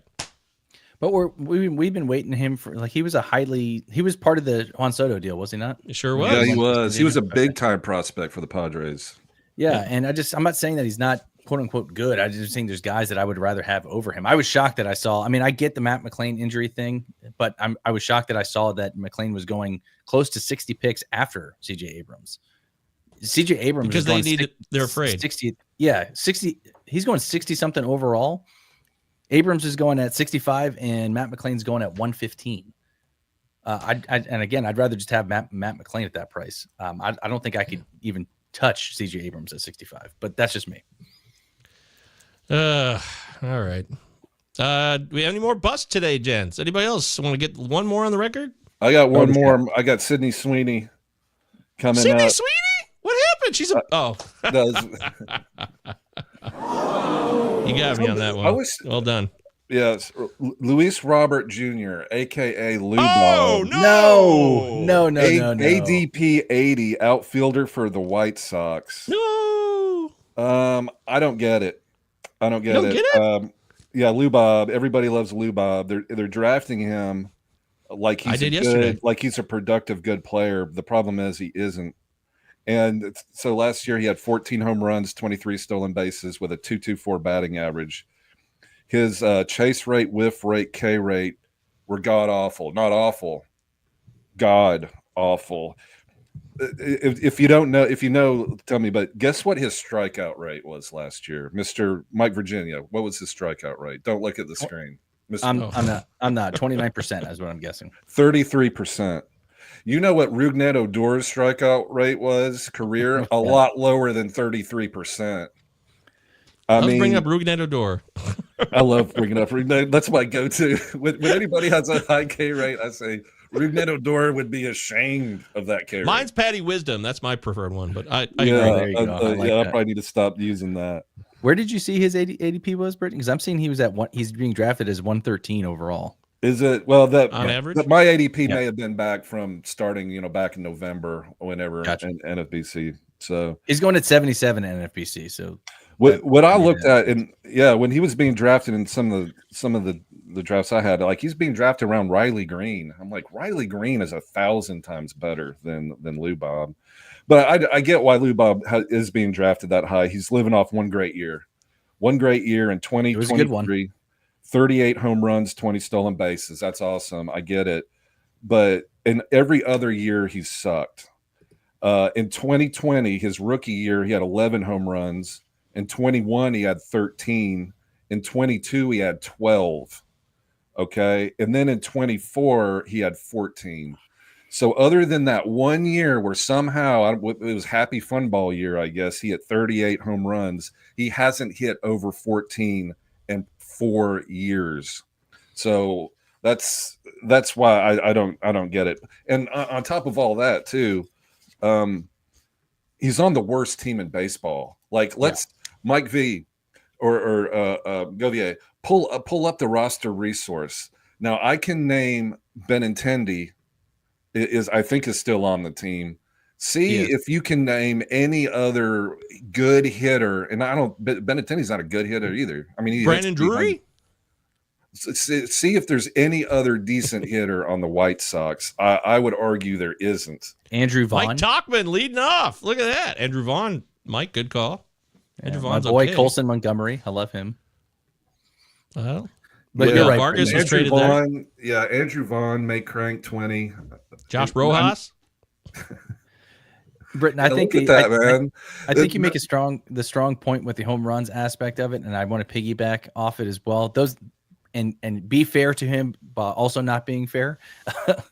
He played, and he's also only played over 100 games twice out of those 5 seasons. From 2020 to 2022, he was averaging like 50, 60 games a season. So the injury aspect of it is there for Luis Robert. But to your point with 2023, I think that's the reason why people are still in on him, simply because of that season that he gave us in 2023. It has to be. Nothing else is remotely good. And in hopes that he gets traded as well. So I said that a couple shows ago that I thought maybe he'd get moved. Which, if the White Sox are smart, if he's healthy the first couple of months in the season, look to move him before he gets hurt again. They tried to trade. They tried to trade him. Nobody wanted him. They traded everybody they could. And if you look at his contract, they're only paying him $8 million a year. Yeah. So, and he's got 2 club options. Absurd. This is absurd. Uncle Ted, you're going too far, buddy. Come on. 89. Right. Wow. This is the biggest bullshit ever. I'll take it. I'll bet $100 on it. I'll bet. What do you want to bet? Let's put real money on. I'm ready. So they've got club options. They tried to trade him last year. Nobody wanted him. But here, like at his ADP, you could draft Colton Cowser. You can draft Riley Greene. You can draft Jason Dominguez. I know he's a rookie.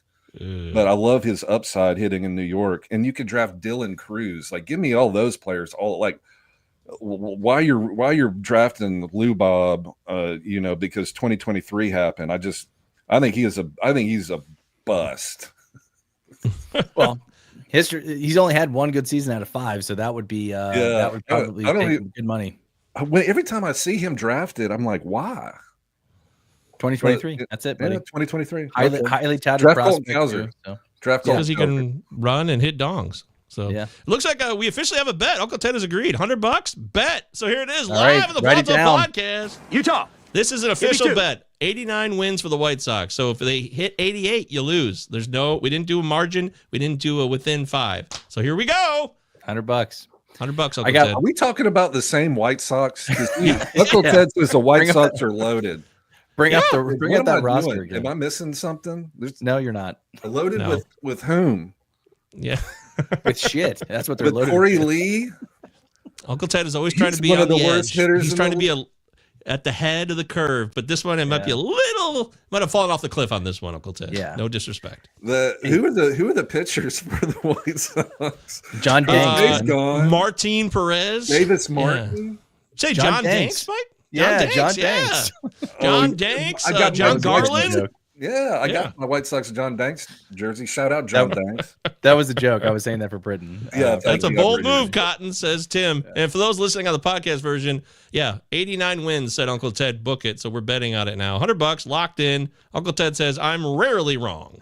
Right. Yeah. Can I bring up one quick guy, because he's the poster boy for this video that you showed. I just really want to quickly touch on him. I believe Scott White likes him a lot from CBS, where he's being drafted at. And if he's not running, I don't understand why. So, Gove, I know you drafted him in Glarf yesterday. He has a lot of, and Frank Stanfield brought this up during the pod as well. They did a Valentine's Day special thing. And they kind of did like what we did with like the love letters. So if you haven't, they stole our idea. That's our idea. We copyrighted that thing. We got to bring that back. MLB love letters 2023. Yeah, so make sure you guys go check that out. But it's funny because he talks about Bo Bichette, but and Frank countered him with his right leg. There's just a lot going on with his knees and his quads and his calves. And if he's not running and he's not really giving you the power anymore, I'm interested to hear. I'm genuinely curious. What was your thought process with drafting Bo Bichette? It was just simple that sometimes, Britton loves narratives. I too dabble in the narrative verse. And when a guy is a borderline first round pick and then goes to shit because he had a bad year, a lost year to injuries in particular, it wasn't because he just sucked. He was really injured. I'm just taking the flyer on the guy saying, you know what? I think this guy is going to bounce back to a certain degree. And it's not a first round pick concern now. It's round 6 in a 15 team league. So do the math, 15 times 6.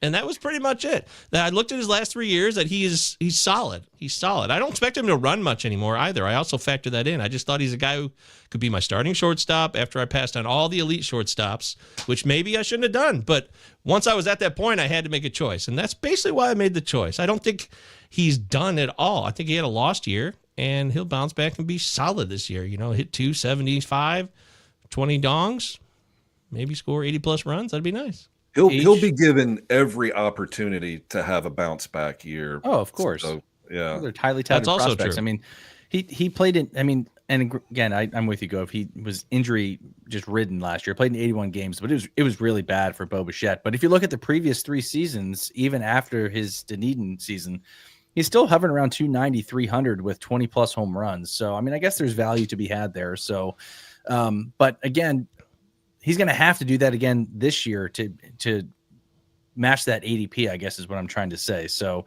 it's a little too rich for my blood with him. But let me bring this question back to you guys. Another player battle. Are you taking? Well, never mind. I'm not going to bring it up. I'm not going to beat a dead horse here. But Bo Bichette wise, if he stays healthy, he's a 4x5 guy. I mean, you got to think he's hitting 2 in front of Vladdy, right? So like if he hits for that 290, Santander, Vladdy, they got some hitters. Mm-hmm. Yeah. I don't know. Just the 2024 season with all the injuries that have just been piling up on him. I don't know if I'm willing to spend even that. But he's only 26 years old, right? Yeah. 26? He's 26 years old and 27 actually in a week, 10 days, he'll be 27. So he's in his prime season. As long as he's healthy, of course, which is the classic tidbit. I expect him to do what he does. I don't expect him ever to steal 20 bases. I do not. Yeah. But his career WRC plus of 119, that's a solid MLB player. I'm not taking him in the first round. I took him in round 6 again. Remember? I think I got him at whatever that number was. Where did you get him? Where did you get him at? 6th round? Yeah. It was 6th round of a 15-teamer. Are you he's your starting shortstop? He is. Here it is right here on the left. Team Govier. I took him at the very last pick. Robert. I know. I'm littered with bust over here on the left-hand side, as you can tell. But Logan Gilbert, by the way. Oh, yeah. Logan Gilbert. I took Bo Bichette at the very last pick of the 6th round, so it was almost the 7th, really. So that's a lot of picks, and that's fine. That's a good spot to take him. That's, over 100 picks. So you like him over Matt McLain, apparently. That was a tough one. Yeah. That was a tough one. The only X factor there was playing time. I guaranteed Bo Bichette, like Britton says, he gets every chance to play a lot. McLain, I know he's not going to be a short side platoon. I'm not worried about that. but there is some more parts in the mix that threaten McLain's playing time unless he changes the spot to versus Bichette. Again, that's a vacuum situation, 1-to-1 in the moment. You make a choice, and that was the logic for me. Is I just guaranteed playing time more important. That was it. You don't wait. So you're under the assumption that Matt McLain won't have regular playing time? No, I am. If it's more certainty, Bichette is more certainty than McLain. That's it. Just those two 1-on-1. And also, this is my first draft of the year. First draft of the year is never the best one. No. So let's lock that in right now. It's February, and I'm trying to figure out what the hell's going on. And I admit that freely. Good point. Anybody else have anybody else I want to talk about in terms of busts? That's it for me today. All right. That's it. That's all my busts. My busts. We're a positive show, but for our listeners, we do have to talk about some players that we think I would avoid. Of course. Yeah. I said we're on the positive tip earlier, no doubt about it. But we also want our people to make that Skrilla. So that's what it's about. Don't deny it. This show, in its essence, may be about gambling in the end, because that's what fantasy sports is. You guys want to do a couple projection call-outs? You got time, or we got to go? Yeah, I can do it. All right, yeah. Shine or ride the pine. Woo-hoo! Last week we did, or 2 weeks ago, we did the steamer projections, I believe, right? So this time around, does anyone have a preference on a projection system they would like to use, or player's choice, dealer's choice?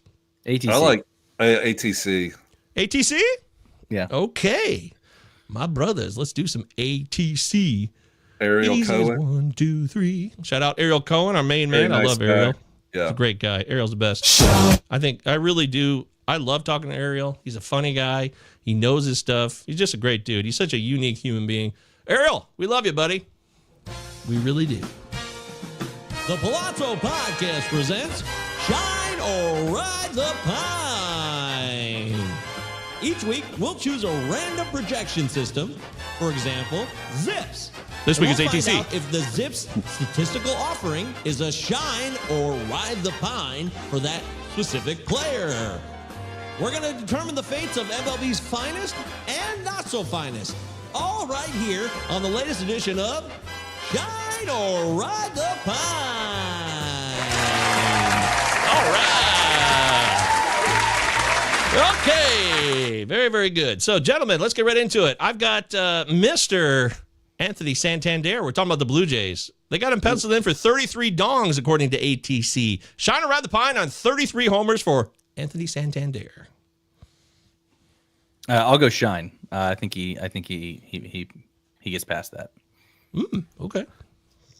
I don't know. I think I'm going to ride the pine on that because new place, new people, new everything. 33 home runs is a lot. I think I'd take the under of 33. And I mean, that's just a big number. So, so that's why I take the under. I bet he's in the late 20s, somewhere around there. But I like Santander, but he had a career year last year. I think he's going to have a little bit of regression. So I'll take the under. I'm going to join Brenton. I think just even by a hair, if he hits 30 dongs, that's still ride the pine, but it could be close. Let's jump to another guy. More home run talk. Kyle Tucker at his new ballpark, Wrigley Field. ATC has him at 31 dongs this year. 31 dongs for Kyle Tucker in his new confines of Wrigley Field. Mike, shine or ride the pine on 31 dongs? I am going ride the pine on Kyle Tucker. He hurt me bad last year, but if he hits his front leg again with a ball, he's out for the rest of the season. So I'm kidding. I think he probably gets around 28, 29 home runs. I hope I'm wrong because I really, really love Kyle Tucker. I really do. Even though he crushed me last year, I'm a big Kyle Tucker fan. I hope I'm wrong, but I'm taking the under. I'm going to shine like the North Star, baby. Kyle Tucker, I love Narrative Street. Here we go. Riding down Narrative Street like Route 66. Drunk as hell. Windows down. You driving? No. Of course not. That's illegal. But Kyle Tucker is a walk here. You know what that means. Ask Willy Adamas what that means. He had a lousy SE season last year. That's behind him.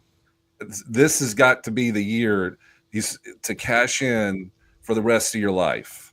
Like, he's made money before, but this is a year where he has a good, 40 home run, 20 stolen base year, and he's set for life. If he has a year like he did last year, not set for life. So he's really talented. He's over the injury, and I think he's going to have a good year. And I hope that Chicago, talking to our friend Sarah Sanchez, she thinks a good year, and they're going to sign him for 6 years and $29 billion or whatever it is. He's got to have him up. Got to, got to have a good year then. So I bet Kyle Tucker will do it. And this is a great time to not buy Lowe because he's still a first rounder, but I want to grab. I did a draft specifically to draft Kyle Tucker, and where my KDS was so that I could get Tucker, and that's what I did because I think he's going to be a 40 home run guy. Like what he should have done last year, he's going to do this year because last year was so bad. He's not going out like that on a walk here. So I think Kyle Tucker is a big shine guy. What do you think, Xavier? I'm going to join you. It makes all the sense of the world. Last year was bogus. This year he's back on track. Now, people are assuming that Wrigley Field will blow home runs out, but they'll also blow home runs in, too. So let's be aware. Two sides of the coin. But, yeah, it seems like as long as he's healthy, he'll hit 35 dongs. So I'm going to shine that number. Let's take a look at stolen base totals. How about Xavier Edwards? Had a nice little breakout last year. Stole a bunch of bases, was really helpful down the stretch for a lot of fantasy baseball teams. Xavier Edwards of the Miami Marlins is at 36 steals, according to ATC in 2025. Shine around the pine on 36 swipes for Xavier Edwards, Mike. Well, if we're going off the Masyn Winn logic, shine, because he too also said he wants to steal 40 bases. So I'm going with the shine there. I like Xavier Edwards.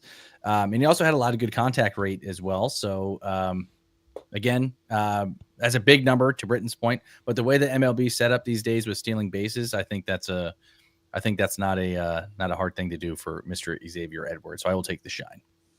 Okay.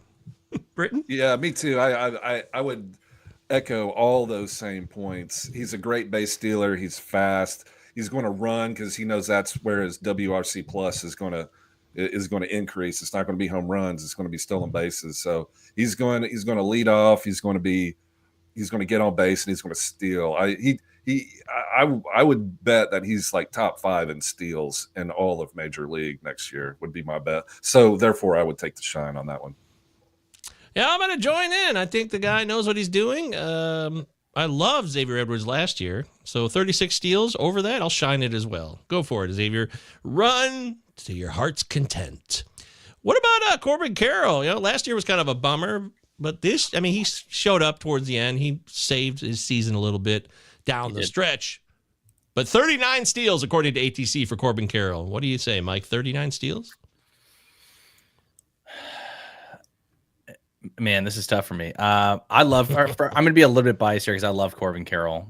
I'd be lying if I said I don't know if he had anything happen to his shoulder during the offseason, meaning that he went through rehab or surgery or anything like that. But I'd be lying if I said that still didn't worry me a little bit. But Corbin Carroll's game is his speed. So I'm going to take the over. I think this is a career year for Corbin Carroll.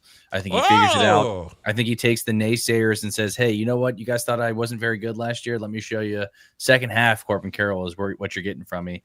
I think this is a guy, again, that could be a top 5 pick next year if he can stay healthy, like we talked about. I think he can steal 40 and hit 20 plus. So give me the shine here. I love Corbin Carroll this year. 39 steals, Britton? Yeah, I'm shining. I'm with y'all. Like I want Corbin Carroll to be successful. I think he's one of the good guys, and I wish him the best. I hope him for the best.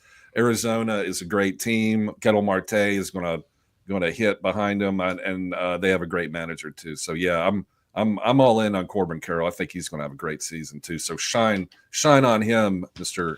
Carroll, all day. I agree with both these guys. Shine on 39 plus steals. He's going to steal 40 or more. 25-50 season. Watch out. How about Logan Webb, a pitcher now. So Logan Webb, he always throws a lot of innings, but his K per 9 this year is set to be at 7.69, according to ATC. Mike, are you going to shine or ride the pine on Logan Webb going over or under 7.69 Ks per 9 innings? Well, another guy that I'll probably be targeting in a lot of my drafts because he's Mr. Reliable. You're going to get the innings from him. Another season in, though, with San Francisco, a good pitcher's ballpark, which doesn't really factor in with Ks, but give me the shine. I'm going to take him. He's a guy I'll be targeting in drafts in that same kind of breath of Hunter Greene. I like Logan Webb. So give me the shine.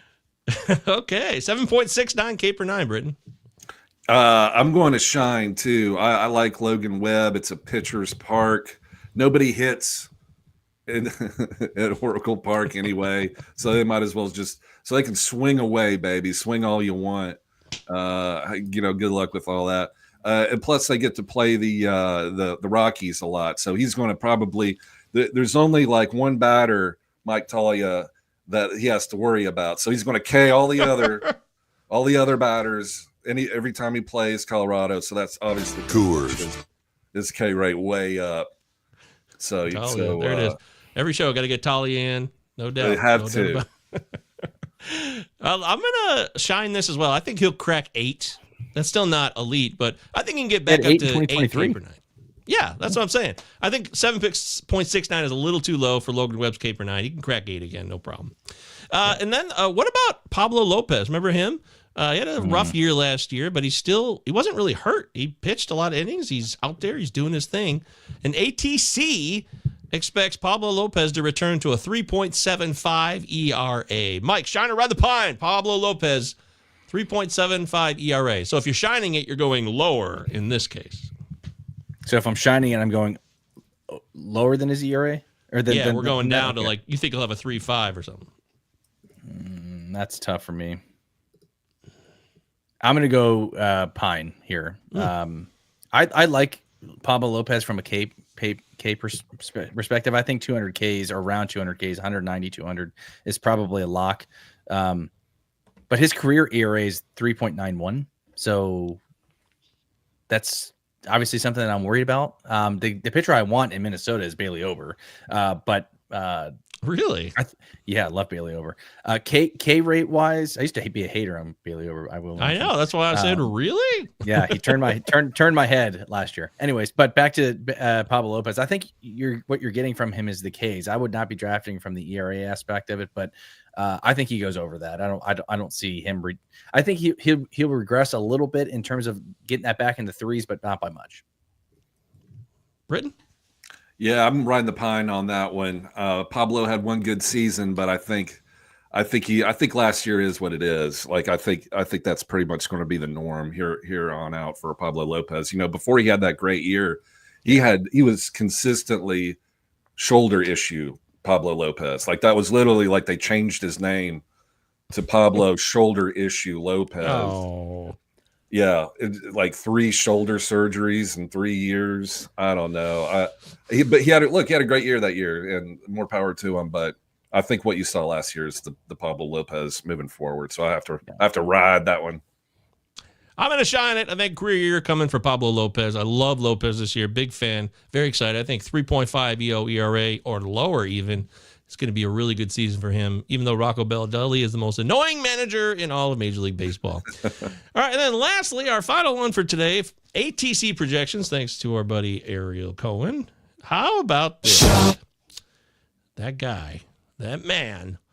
I'm stalling because I wanted to go decide between one or the other. I'm going to go with Erick Fedde.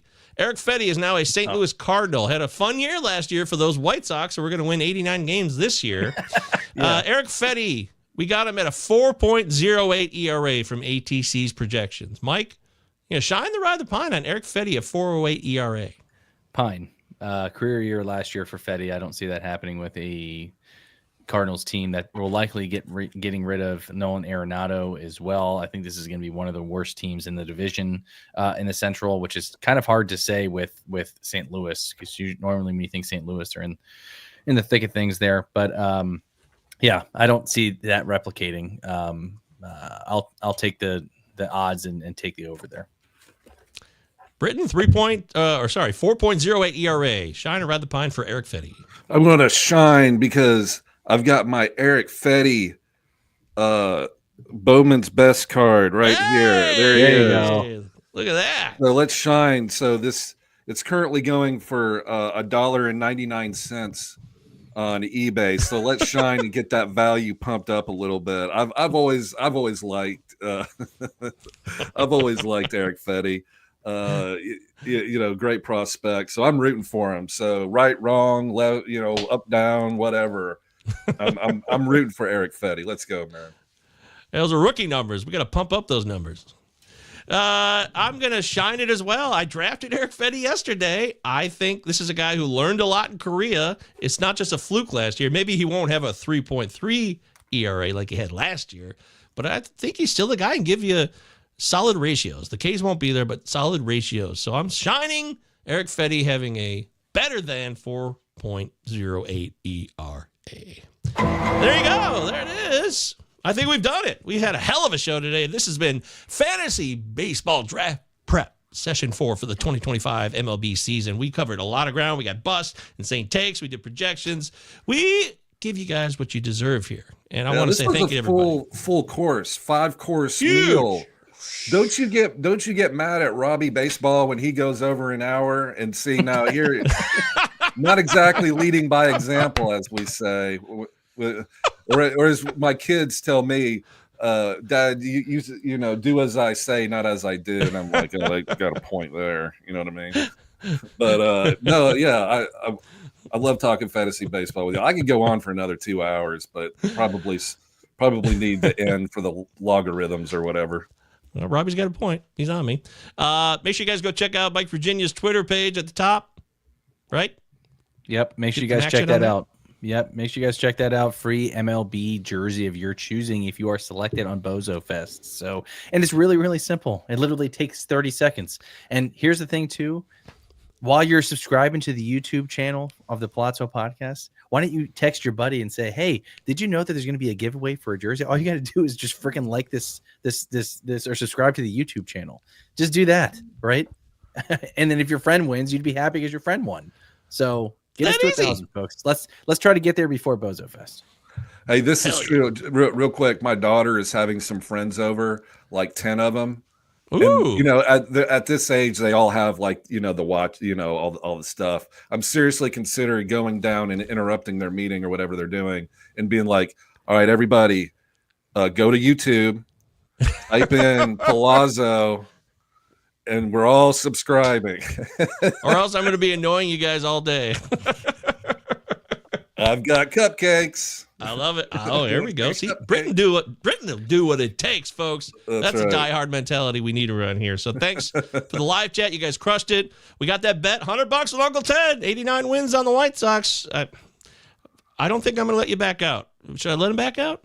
I don't know. We'll see. Sign up for the Pallazzo Podcast Invitational, please. We're filling League 2. We want to fill at least 6 leagues this year. So it's a slow draft. So it's not something you got to be there. It's like 2-hour clock. So you can prepare and have a queue. You don't have to be in one place for one moment, even though that's fun to draft that way. It's spread out over a week, 10 days. Please sign up. Find that in our Discord, totally free. For Mike Virginia, Brenton Allen, I'm Michael Govier. It's time to turn it over to the man himself. Who's that, Brenton? Captain Jack, Lucky Jack Aubrey, baby. Peace. Right, lads. Now, I know there's not a faint heart among you. And I know you're as anxious as I am to get into close action. But we must bring him right up beside us before we spring this trap. That will test our nerve. And discipline will count just as much as courage. The Acheron is a tough nut to crack. More than twice our guns, more than twice our numbers. And they will sell their lives dearly. They mean to take us as a prize. And we are worth more to them undamaged. Their greed will be their downfall. England is under threat of invasion. And though we be on the far side of the world, this ship is our home. This ship is England. So it's every hand to his rope or gun, quick's the word and sharp's the action. After all, surprise is on our side.